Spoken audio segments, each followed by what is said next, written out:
Bismillahirrahmanirrahim. Assalamualaikum warahmatullahi wabarakatuh. Terima kasih atas pertemuannya.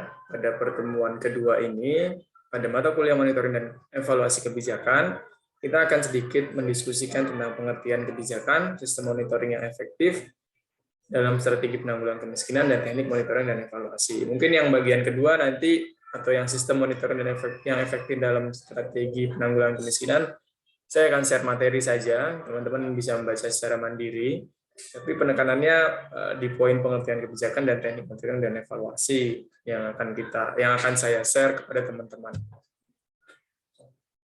Oke, nanti ada beberapa kasus yang saya minta pendapatnya teman-teman. Saya berharap teman-teman bisa aktif ya menjawab apa yang saya sampaikan. Oke, pertama kita awali dengan pengertian kebijakan. Kemarin sih kita sudah sedikit mengulas ya pengertian dari monitoring, pengertian dari evaluasi, tapi memang masih dasar sekali, masih kulitnya saja. Kita belum menyentuh tentang pengertian kebijakan. Nanti pengertian kebijakan ini kita akan diskusikan lebih mendalam. Ada beberapa pandangan tokoh yang menganggap atau yang mengemukakan bahwasannya kebijakan itu apa sih sebenarnya?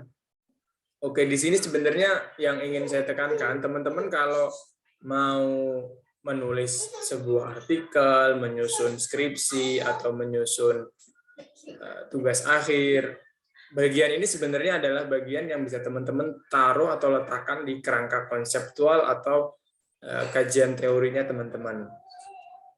Saya sih nggak banyak menuliskan pandangan tokoh ya di sini, tetapi kira-kira kalau teman-teman membutuhkan itu bisa diadopsi dari tulisan ini.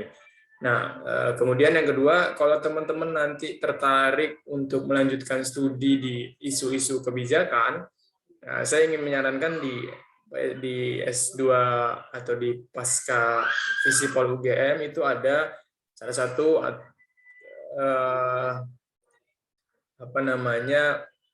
program studi atau departemen yang fokusnya di sini, yaitu manajemen kebijakan publik atau MKP.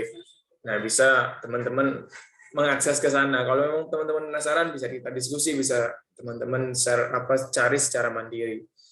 Oke, ini pengertiannya. Pengertian kebijakan ini ada beberapa tokoh yang saya ambil. Pertama kali ada Hopwood dan Gunn. Dia menjelaskan setidaknya ada 8 lah kurang lebih apa sih kebijakan itu. Dia berkata bahwasanya yang pertama adalah label untuk sebuah bidang aktivitas.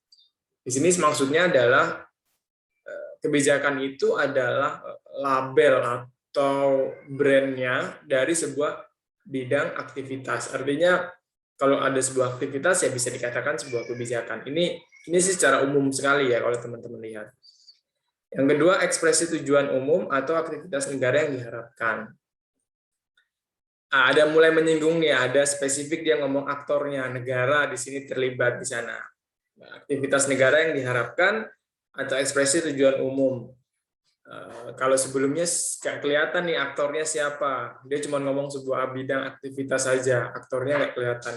Di sini dia jelaskan spesifik, lebih spesifik, ada peran, ada aktornya, atau ada institusinya yang mengeluarkan. Nah, kalau menurut Hopwood dan Gunn itu adalah sebuah negara. Nah, kemudian turun lagi sebagai proposal spesifik. Nah, tadi kan dia cuma ngomong aktivitas, tadi cuma ngomong tujuan umum. Ternyata ada juga yang menyatakan menurut Hopwood ini dia kebijakan itu adalah sebuah proposal yang spesifik. Tadi kita ngomongnya cuma sebuah kegiatan ya. Tapi ternyata dia bisa juga diartikan sebagai proposal yang spesifik. Oke, ada juga dilanjutkan dengan keputusan pemerintah. Kembali ya, aktor yang ditunjukkan di sini adalah pemerintah. Atau tadi sebelumnya kita berbicara tentang negara. Ada lagi yang dikatakan bahwasanya otorisasi formal. Nah, otorisasi itu kan wewenang lah ya, kurang lebih bisa diartikan seperti itu. Ya, wewenang formal mungkin dimaksud dari sini adalah karena memang sebelumnya dia berbicara negara dan pemerintah adalah otorisasi formal dari negara dan pemerintah. Kemudian selanjutnya adalah sebuah program. Nah, ini nih yang bias biasanya ya. Teman-teman kadang-kadang kalau ngomong kebijakan, kadang-kadang itu hanya sebuah program atau hanya sebuah kegiatan. Nah, harus teman-teman pilih-pilih nih kira-kira ini masuk ke program atau masuk ke kebijakan. Karena memang kan secara umum program itu pasti berbentuk kebijakan itu pasti berbentuk program turunannya. Sedangkan program belum tentu kebijakan. Tapi secara keseluruhan Howo itu mengatakan bahwasannya ini adalah sebuah program gitu ya. Karena memang di dalam kebijakan itu ada programnya. Kemudian sebagai hasil atau outcome, ada yang teori atau model dan sebuah proses. Nah, ini sebenarnya adalah pengertian-pengertian yang menurut dia itu cocok nih diartikan atau dilihat kebijakan ini dapat diartikan dengan makna ini gitu. Kemudian Anderson mengatakan bahwasanya tindakan yang dilakukan oleh aktor atau sejumlah aktor yang berkaitan dengan permasalahan yang dihadapi. Nah, dia berbicara spesifik nih, tindakan yang dilakukan oleh aktor atau sejumlah aktor. Artinya kalau kita gali lebih dalam, dia nggak ngomong cuma satu peran atau satu institusi saja, karena dia berkata bahwasanya sejumlah aktor. Yang berkaitan dengan apa? Yang berkaitan dengan permasalahan yang dihadapi. Oke, itu case-nya. Dapat lagi bahwasannya ada menurut Anderson tuh nggak cuma satu aktor ya yang merupakan atau yang melakukan tindakan, tapi sejumlah aktor. Selanjutnya Friedrich ngomong kebijakan itu apa sih? Suatu tindakan yang mengarah pada tujuan yang diusulkan oleh seseorang, kelompok atau pemerintah dalam lingkungan tertentu sehubungan dengan adanya hambatan seraya mencari peluang untuk mencapai tujuan atau sasaran yang diinginkan. Ini mulai bergeser lagi nih. Kalau yang awal dia cuma ngomong negara dan pemerintah, sekarang ada sejumlah aktor tapi kita nggak dijelaskan ya aktornya siapa saja. Nah, di sini lebih umum lagi atau lebih luas lagi ya. Ya seseorang, ya kelompok, ya pemerintah ya dalam lingkup tertentu sehubung dengan adanya hambatan seraya mencari peluang untuk mencapai tujuan. Mulai nih agak sedikit lebih banyak nih menurut Friedrich pengertian dari kebijakan. Kemudian Post dan kawan-kawan itu menyatakan bahwasannya kebijakan adalah rencana tindakan yang dilakukan oleh pejabat pemerintah untuk mencapai tujuan yang lebih luas yang memengaruhi kehidupan. Nah, di sini dia sih berbicara tentang kebijakan yang dibuat oleh pemerintah.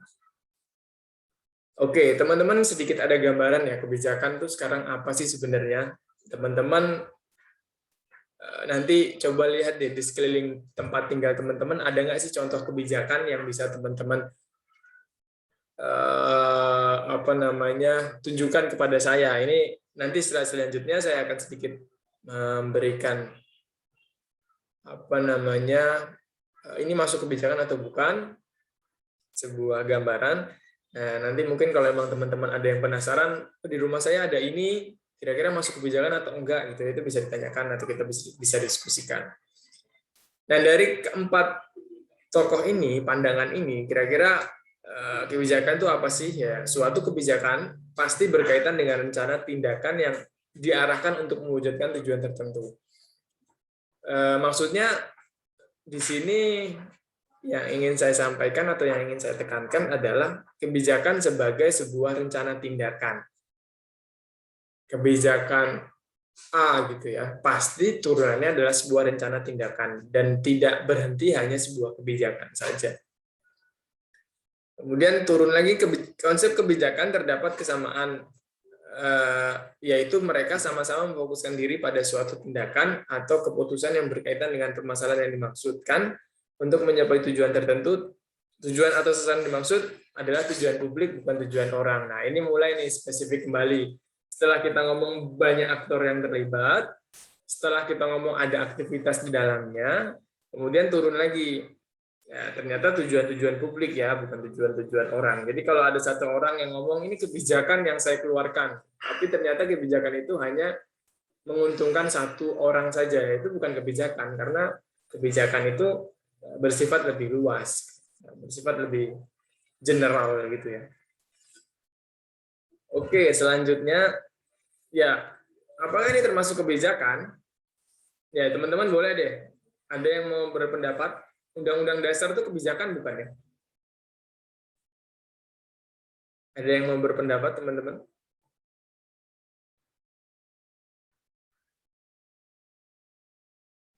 Saya Pak, sedikit Pak. Monggo, nulis ya. Silakan. Kalau pendapat saya Undang-Undang Dasar adalah suatu aturan ataupun aturan yang sudah ditetapkan. Karena tahu Undang-Undang Dasar 45 kan udah tercipta saat dan sekaligus Pancasila. Otomatis undang-undang ini sebagai patokan setiap ada kebijakan-kebijakan baru ataupun aturan-aturan baru agar tidak menyimpang. Jadi sebagai kiblat kayak gitu Pak, pendapat saya. Oke, terima kasih. Menurut Olis, Undang-Undang Dasar itu kiblat. Itu masuk kebijakan atau enggak berarti ya? Kalau pendapat saya enggak Pak, karena Oke. itu kalau kebijakan setiap beda pemimpin kan beda kebijakan Pak.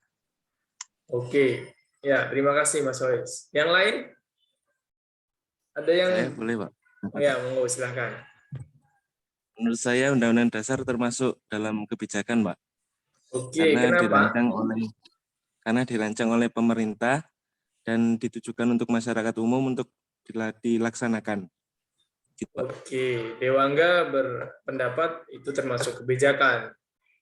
Ada yang lain yang ingin berpendapat?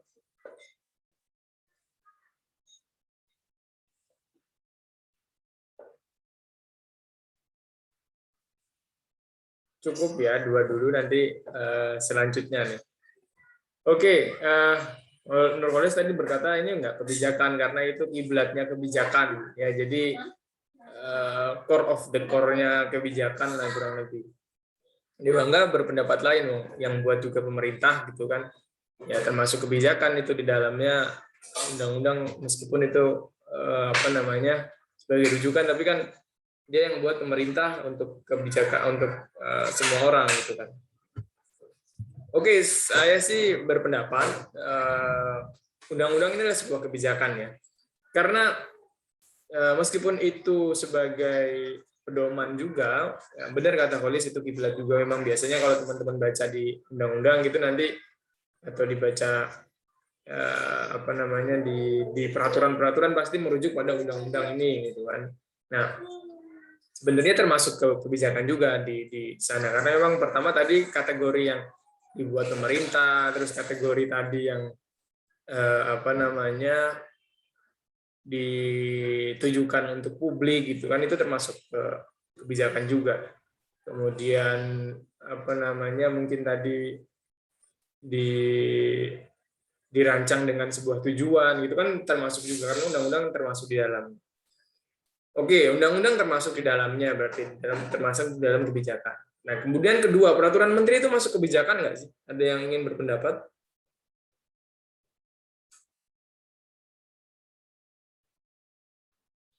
Monggo, ada yang ingin berpendapat?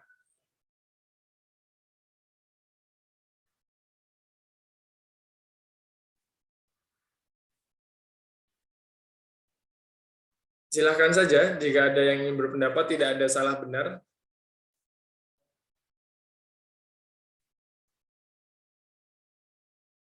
Belum ada?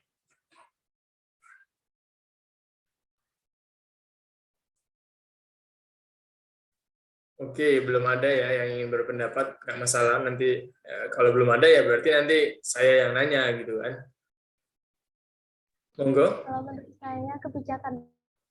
Oke, Intan, menurut Intan kebijakan. Kenapa Intan?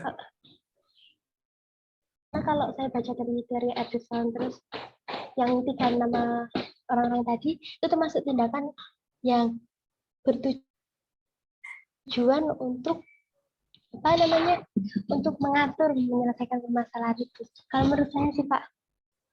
Oke, Intan, menurut Intan itu adalah kebijakan. Ada yang berpendapat lain mungkin? Ada? Atau yang berbeda menurut saya nggak kebijakan itu?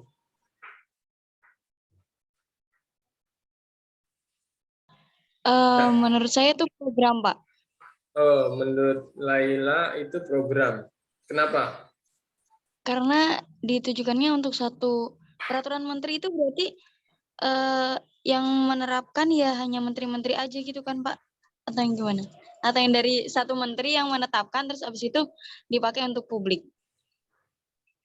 Oke, itu jadi Kalau pertanyaan kembali ya. Silakan kalau ternyata jawabannya adalah nomor 1, berarti gimana? kalau Kalau menurut ternyata peraturan menteri itu hanya untuk kementerian tertentu, itu jawabannya apa? Kalau ternyata untuk keseluruhan, itu jawabannya apa? kalau untuk satu kementeriannya aja berarti itu program. Tapi kalau untuk publik, menurut saya itu juga program, tapi yang akhirnya nanti ditetapkan menjadi kebijakan bersama. Karena misalnya contohnya kayak Menteri Pendidikan menetapkan kampus merdeka gitu, Pak. Nah, itu kan sebenarnya kan itu salah satu program dari Menteri Pendidikan, tapi akhirnya kan mestinya diajukan lagi, terus akhirnya menyesuaikan dengan kondisi yang ada di Indonesia sekarang, baru ditetapkan untuk menjadi kebijakan. Gitu, Pak. Oke, terima kasih Laila. Ada yang punya pandangan lain? Menurut Intan Saya tadi mau itu tanya, Pak. kementerian apa kebijakan, menurut Laila itu ya, tergantung lah ya kalau bahasanya. Enggak, Wildan. Kalau peraturan menteri itu yang dikenai itu menteri atau seluruh masyarakat di Indonesia? Peraturan menteri ya banyak sih macamnya. Ya sama kayak Laila tadi, kalau ya ada kemungkinan peraturan menteri yang diturunkan ke kementeriannya, ada yang kemungkinan peraturan menteri yang di share ke seluruh masyarakat gitu.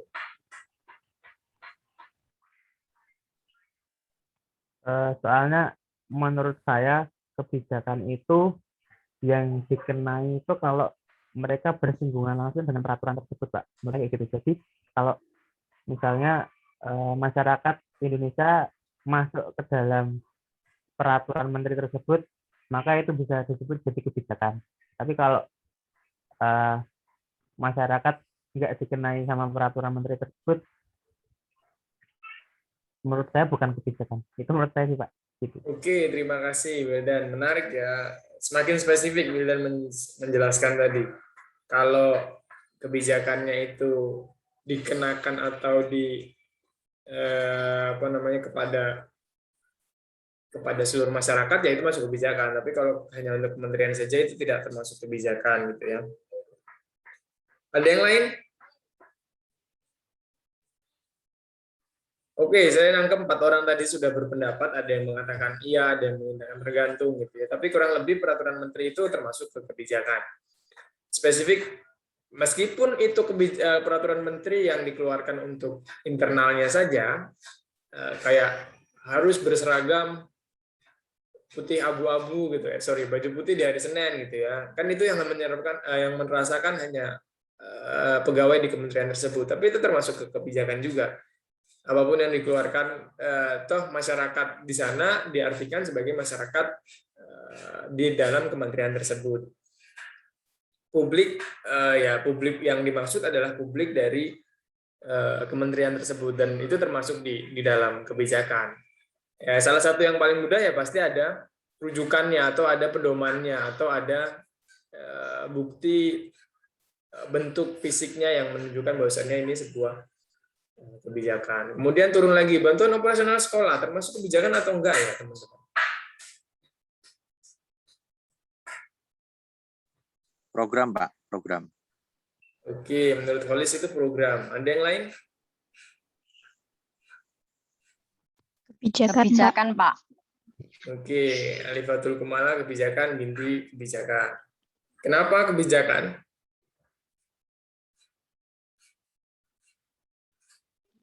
Karena bantuannya itu menyeluruh ke semua sekolah, terus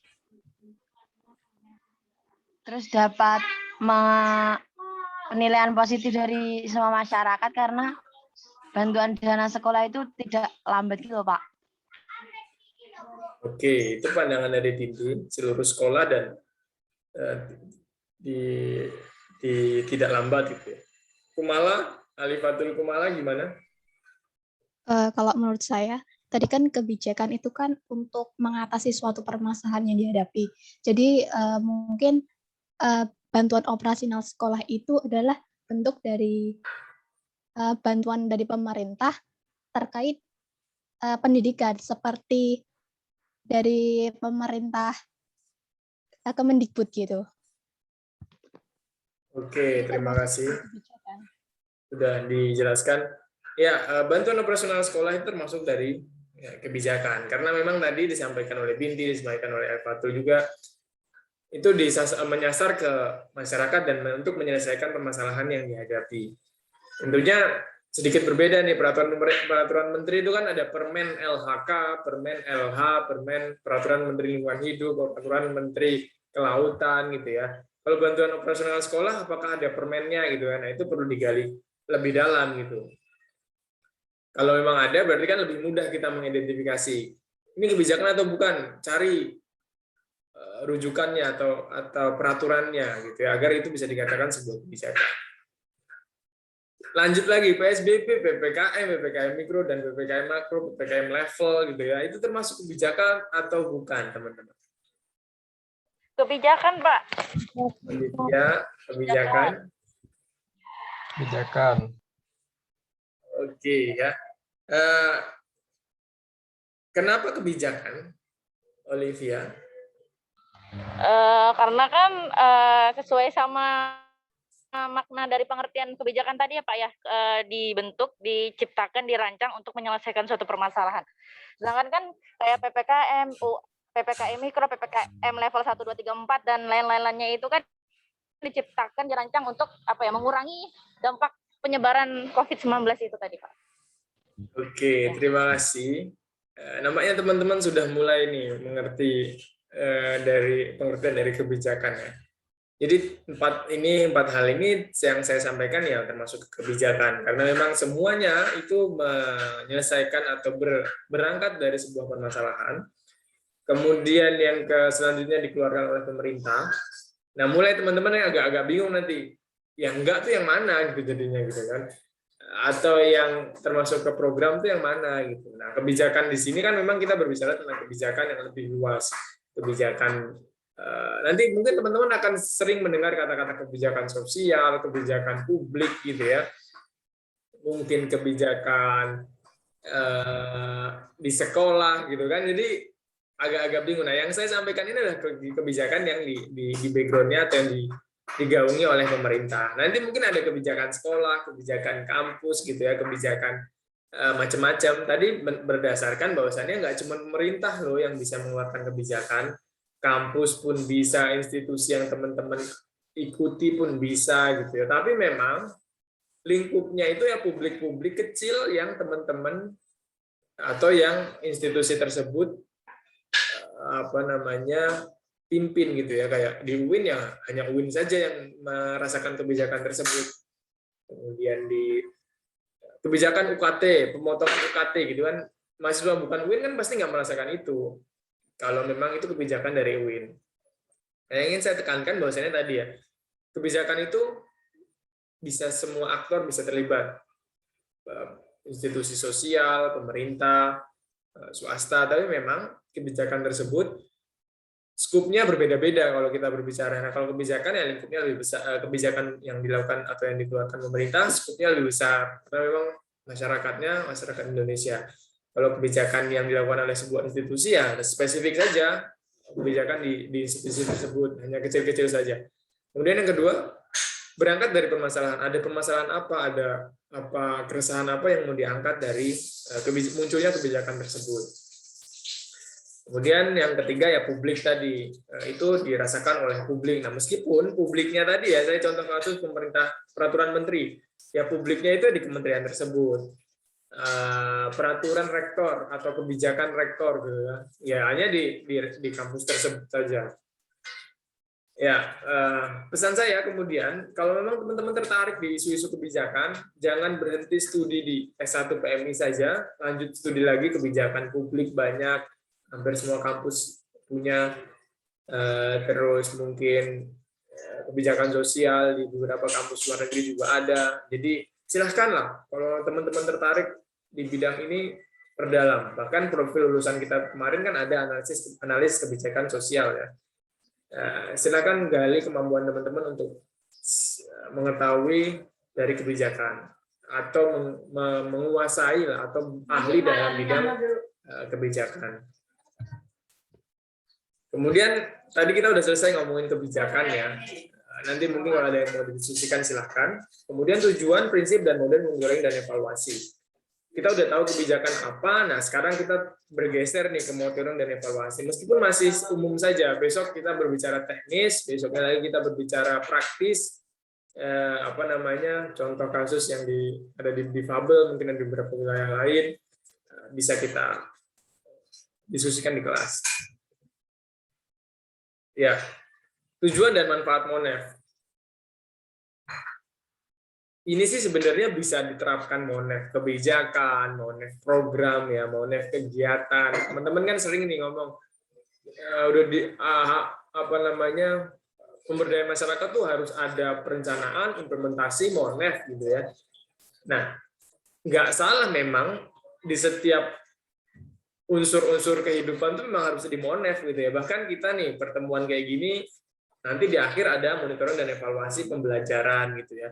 Nggak hanya kebijakan, tapi memang pada pertemuan kali ini, pada kelas ini kita berbicara tentang MONEF itu MONEF spesifik untuk MONEF kebijakan. Apa tujuannya dan manfaatnya? Ya, pertama memberi pemahaman tentang langkah-langkah persiapan, perencanaan, pelaksanaan, dan pelaporan hasil evaluasi kebijakan. Mulai nih berpikir dari MONEF dari yang MONEF yang kita lakukan tuh memberikan pemahaman kita nggak sih tentang persiapan, perencanaan, pelaksanaan, dan pelaporan hasil. Kalau enggak, ya perlu diperbaiki skema-skema MONEF yang sudah kita lakukan. Yang kedua, menjadi pedoman bagi pimpinan untuk mengambil keputusan pengembangan organisasi yang dipimpinnya. Nah, ini tadi spesifik kita ngomongin kalau sebuah institusi yang berbicara terus mengeluarkan kebijakan untuk institusi tersebut. Ya kan, jadi pimpinannya bisa memberikan perbaikan terhadap keputusan yang akan diambil oleh organisasi.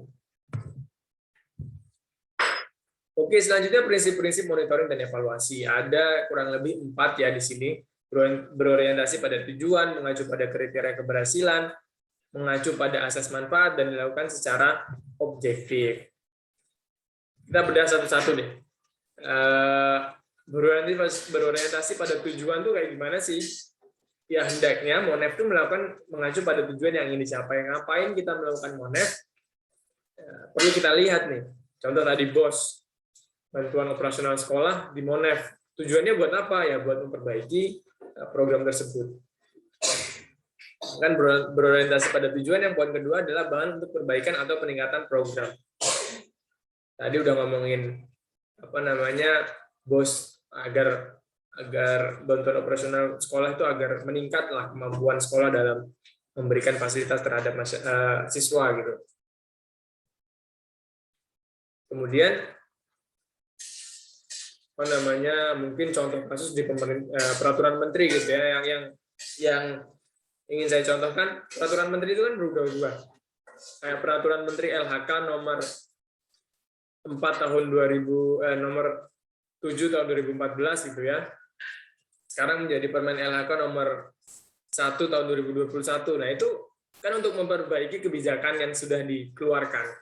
Saya pikir teman-teman bisa cari deh peraturan-peraturan terbaru, itu pasti ada peraturan sebelumnya yang diperbaiki. Kemudian yang kedua, mengacu pada kriteria keberhasilan.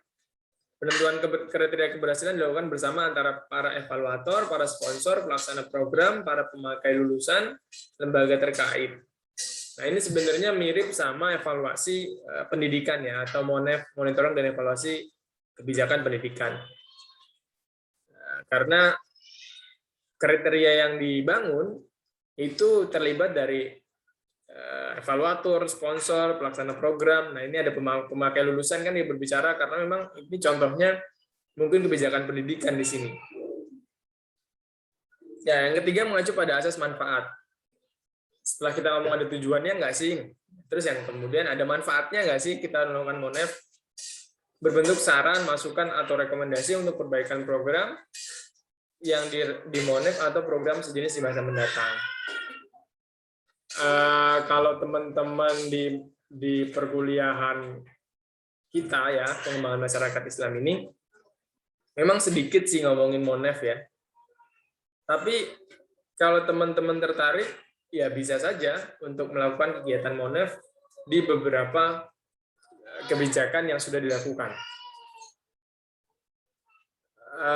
Kalau di prodi kita sih jarang yang ngomongin kebijakan, biasanya monitoring dan evaluasi program. Atau kalau nulis skripsi itu evaluasi program pemberdayaan masyarakat gitu ya. Atau evaluasi dari program peningkatan kemandirian masyarakat gitu. Itu biasanya berkutat di sana. Tapi kalau ternyata teman-teman tertarik, saya kayaknya mau monitoring dan evaluasi kebijakan A nih, kebijakan di desa saya yang ternyata dana desanya nggak cuma untuk pembangunan infrastruktur, tapi pembangunan SDM-nya juga gitu. Kemudian teman-teman lakukan nih analisis di sana. Ya itu boleh saja, karena itu nggak program kan ya. Biasanya kan kalau di prodi kita program.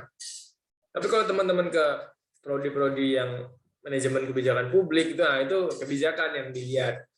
Bahkan nanti spesifik kita bisa ngomongin dalam perencanaan program perencanaan kebijakan itu hasil evaluasi di masyarakat seperti apa untuk menjadikan pertimbangan dalam penyusunan kebijakan publik yang ingin diambil oleh pemerintah. Terakhir dilakukan secara objektif. Nah, ini karena kita ngomongin evaluasi, kadang kan pembuat program pasti beranggapan program yang kebijakan yang mereka buat itu pasti sudah terbaik ya. Kita di-hire gitu ya, atau kita diminta oleh perusahaan untuk minta oleh pemerintah untuk mengevaluasi program mereka. Karena kita dibayar, jangan terus kita nggak objektif gitu ya. Nah, ini dia sampaikan di sini. Petugas Monef dari pihak eksternal seharusnya bersifat independen, yaitu bebas dari pengaruh pihak pelaksana program. Yang saya bilang, kalau kita dibayar gitu ya, terus akhirnya kita buat program evaluasinya biar cantik gitu, biar bagus ke pembuat program gitu. Tapi itu nggak benar, berarti karena memang prinsipnya Monef itu harus dilakukan secara objektif. Atau petugas Monef internal harus bertindak objektif, yaitu melaporkan temuannya pada apa adanya gitu ya. Jangan dilebih-lebihkan, jangan dikurang-kurangi gitu. Oke, ini prinsip monitoring dan evaluasi. Kemudian sekarang kita lanjut ke model monitoring dan evaluasi. Kurang lebih ada 8 di sini. Saya singkat-singkat saja, karena memang ini kita nggak terlalu memahami ini. Bagian ini memang kalau saya sarankan, teman-teman yang tertarik di bidang evaluasi kebijakan, coba deh gali lebih dalam dari model-model monitoring ini. Karena memang ini yang akan sangat bersinggungan dengan kebijakan-kebijakan yang mungkin nanti teman-teman akan gali ketika teman-teman lanjut studi mungkin ya, atau menuliskan paper, menuliskan sebuah artikel gitu. Ada 8 model ini, mungkin nanti akan lebih spesifik kita berbicara di poin 8 atau poin 7. Di sini ada model evaluasi berorientasi tujuan, ada model evaluasi bebas tujuan, ada formative summative evaluation gitu ya. Ada content evaluation model gitu. Artinya sebenarnya kurang lebih di sini menyatakan bahwasannya evaluasi itu penting dan perlu dilakukan, baik berorientasi pada tujuan, berorientasi dari bebas tujuan gitu ya. Kemudian ada yang formatif dan sumatif. Ini kalau ini lebih ke siapa yang melakukan ya, ada internal dan ada eksternal gitu. Ini bersifat in progress itu ya, di dalam monitor atau bahasanya monitoring atau of progress itu ya, di luar dari program ini sudah berjalan atau belum. Kemudian yang keempat, content evaluation model. memfokuskan pada program pendidikan. Ini spesifik berbicara pendidikan ya teman-teman. Jadi kalau teman-teman mencari referensi, itu yang paling sering keluar adalah kebijakan publik, kemudian kebijakan pendidikan. Nah, kebijakan sosial ini teman-teman kayaknya jarang bakal nemu artikel, buku ya. Kalau artikel mungkin banyak yang berdiskusi tentang itu. Nah, ini tantangan lah teman-teman kalau di sini ada yang tertarik gitu ya. Di sini ada Holis, ada Alifatul gitu ya, ada Intan, Laila, Wildan, Binti, Olivia gitu ya. Terus tertarik kira-kira mau mengangkat sebuah penelitian tentang kebijakan, itu coba deh dibuat sebuah buku gitu kan, ya, apa namanya, kira-kira buku tentang kebijakan sosial tuh bisa menjadi rujukan kita gitu. Ini tantangan aja teman-teman yang di kelas ini, kalau memang tertarik, coba deh buat buku itu dan kita bisa menjadikan referensi bersama tentang kebijakan sosial. Ya, ini poin 6 sebenarnya yang akan kita diskusikan.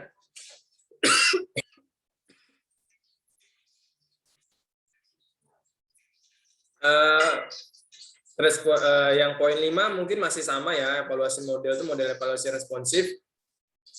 Ini mirip ya dengan yang keempat tadi, berdasarkan tentang pendidikan juga. Nah, yang kelima ini CHIP evaluation model. Ini paling umum lah kalau teman-teman sering dengar tentang CHIP evaluation model ini. Itu anak-anak kuantitatif sering banget ngomongin ini. Ada konteks, ada strategi, konteks, input, proses, dan produk. Evaluasi itu harus kita lihat konteks atau planningnya itu apa. Terus kedua, input strategi atau strategi yang dibuat dari kebijakan itu apa. Kemudian proses ketika kebijakan itu berjalan sampai ke produknya itu apa. Nah, ini evaluasi ini berorientasi pada pengambilan keputusan. Kalau teman-teman tertarik gitu ya, CHIP ini sebenarnya bisa juga diartikan input, output, outcome, dan input, output, outcome, dan proses input dan output dan outcome.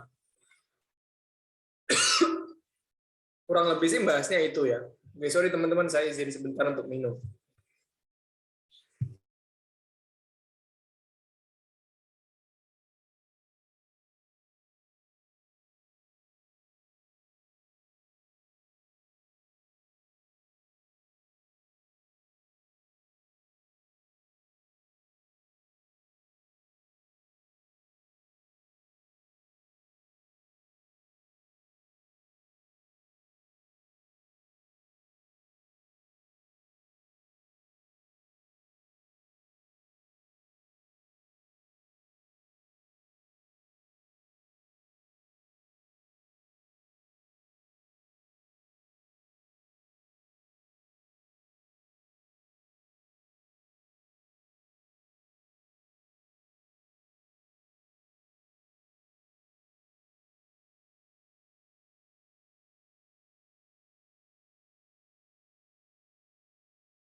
Oke ya, saya lanjutkan sedikit. Tadi kita berbicara tentang CHIP evaluation model. Ini teman-teman kuantitatif ya. Kalau memang di PMI jarang banget ngomongin kuantitatif, tetapi untuk teman-teman memperkenalkan atau untuk teman-teman kenal kan nggak ada salahnya.